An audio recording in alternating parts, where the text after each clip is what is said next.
Tonight, Marcellus Williams faces execution. He sits in a Missouri prison cell. New evidence has emerged, casting doubt on his guilt.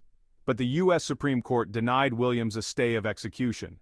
There are questions about racial bias and flawed evidence. The world watches and waits. The evidence against Williams was circumstantial. The prosecution relied on a single witness who has since recanted. The heart of Williams's appeal rests on new DNA evidence.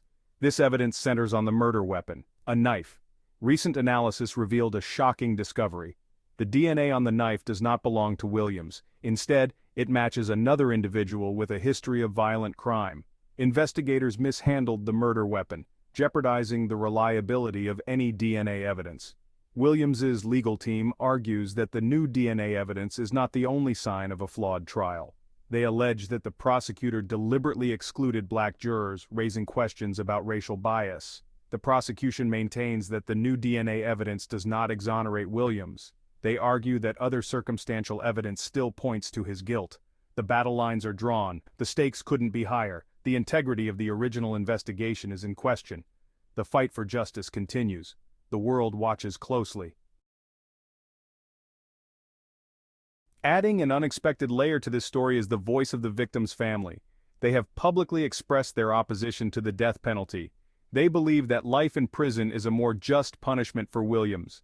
This stance adds another dimension to the debate. It underscores the complexities of the case. The family's plea for clemency resonates deeply. It is a testament to their compassion and belief in a justice system that values rehabilitation. Adding to the unease is the testimony of the original trial prosecutor. The prosecutor admitted to striking a potential black juror. This feeds into the allegations of racial bias, undermining confidence in the original trial. Williams's lawyers argue that this admission is a clear violation of his constitutional rights. They believe it is grounds for a new trial. The prosecution denies any wrongdoing, standing by the integrity of the original trial. The specter of racial bias hangs heavy over the case. The U.S. Supreme Court's decision not to intervene in Williams's case has sparked outrage. Advocates for criminal justice reform see it as a devastating blow. They argue that the court missed a crucial opportunity to address systemic issues like racial bias and flawed evidence. Critics argue that the Supreme Court's inaction highlights the flaws in a system that often prioritizes finality over fairness. They believe it underscores the urgent need for reform in handling death penalty cases.